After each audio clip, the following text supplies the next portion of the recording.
भारत का लड़ाई बंद नहीं होगा। सिंदूर 2 चल रहा है,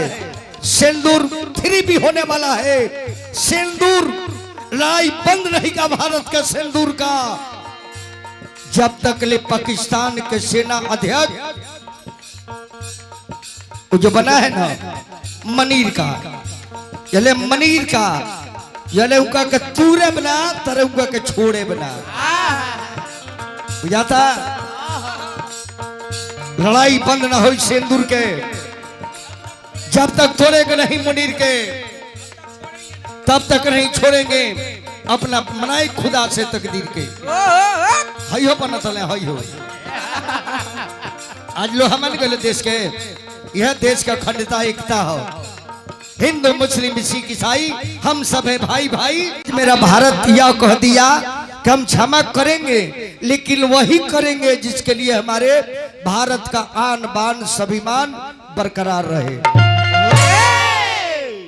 और आज विश्व जान गल कि भारत केकरा के कहल जाला, अब भारत के लोग केकरा के कहल जाला। एकरा पर आज हमने के गर्व करे के चाहिए कि हमने के भारतीय और ये मुल्क में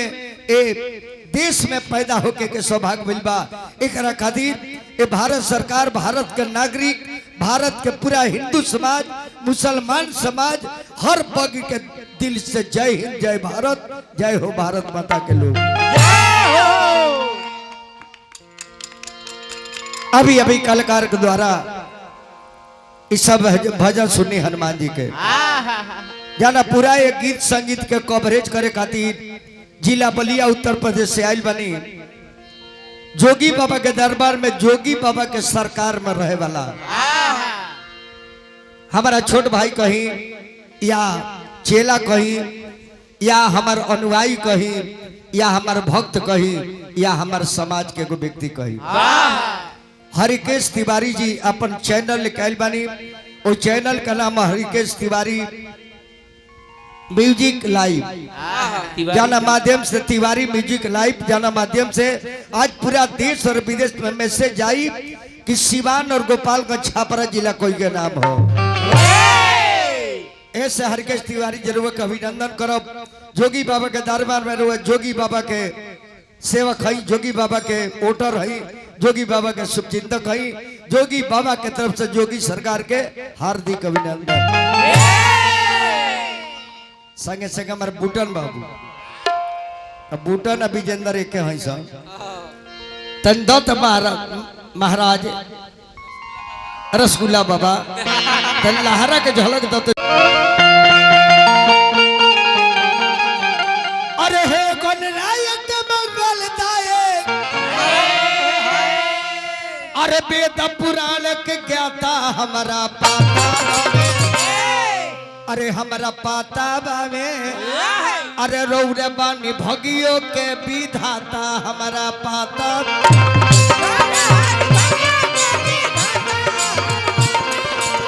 रौरे बानी भगियों के विधाता हमारा बाबा।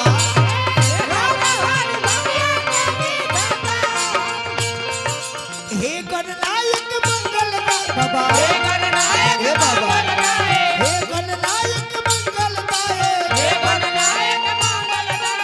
अरे वेद पुराण के ज्ञाता हमारा पाता बावे, रौरे बानी भारत के विधाता हमारा पाता बावे।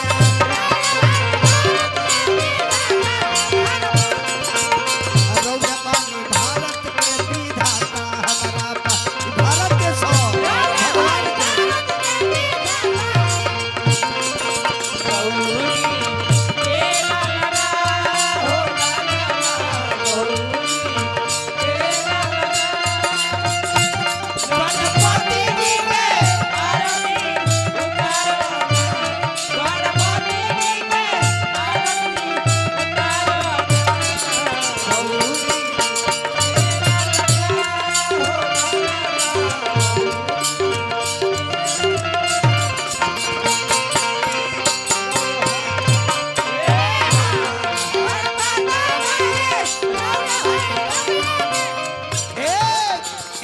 सुन ले बानी।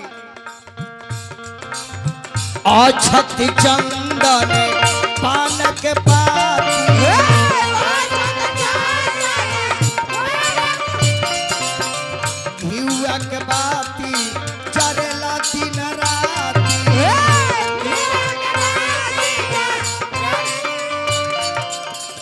और महिमा ऐसा हो अनुरोध के गूंगे बोले अनुरोध के गूंगे बोले अनुरोध के गूंगे बोले अनुरोध के गूंगे बोले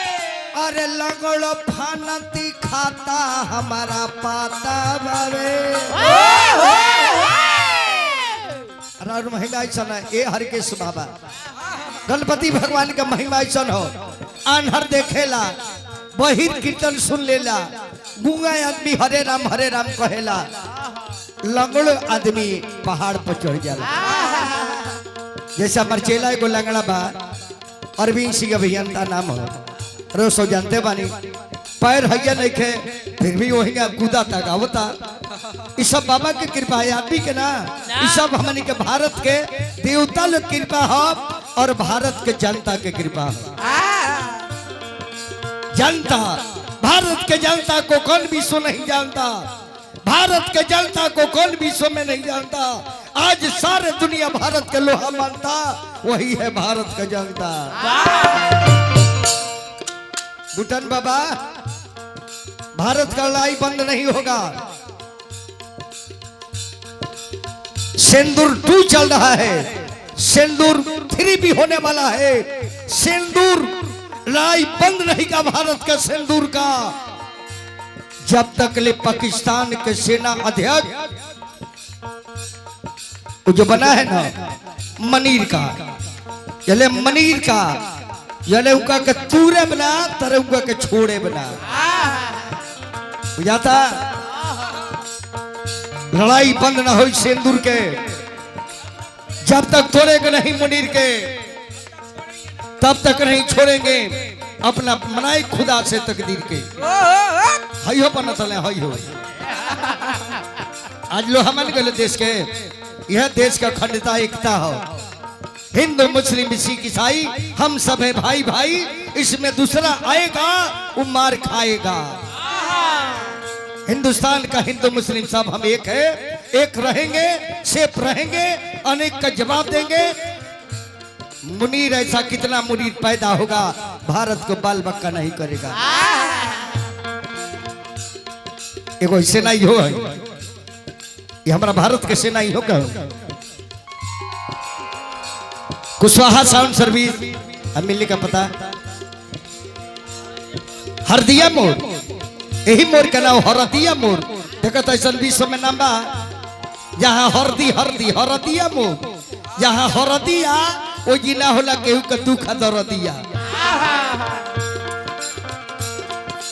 अनराधे के दुनिया बोले अनराधे के दुनिया बोले अनराधे के दुनिया बोले अनराधे के दुनिया बोले अल लगड़ो फानती खाता हमारा पाता रौड़े पानी भारत के विधाता सबका पाता रौड़े पानी भारत के विधाता सबका पाता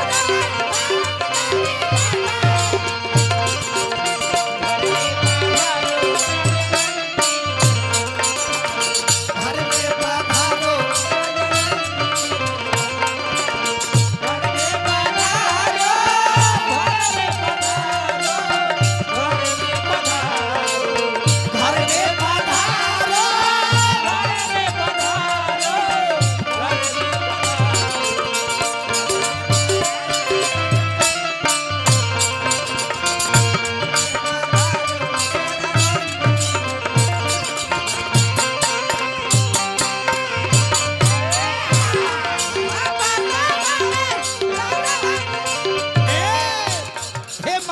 और परिवार अद्भुत परिवार हो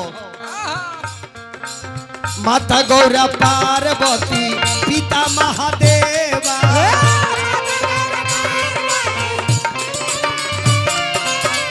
लड्डुआ के भोग लागे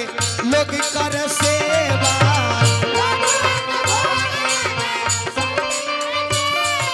कहे विजेंद्र सभा के अंदर कहे विजेंद्र सभा के अंदर अरे दुश्मन के लाग गइल पाता सबका पाता बावे दुश्मन भई रहा मुनीर, सेना अध्यक्ष भई रहा पाकिस्तान के, बिल्ली में छुप गई। अने मुनीरवा भइल न पाता दुनिया के पाता बावे। फिर हमारा हरकेश तिवारी जी, देवरिया जिला उत्तर प्रदेश, जोगी बाबा के सरकार, तिवारी म्यूजिक लाइव, जेकर संचालक बानी, निर्माता बानी, निर्देशक बानी हरकेश तिवारी जी, छोट भाई बानी, चेला बानी, चाहे जिगर के टुकड़ा कही। जय हो भारत के जवान की जय हो, जय हो। यही भारत के जवान है। लाई बंद नहीं होगा सिंदूर का, जले गर्दन ही तोड़ देंगे मुनीर का।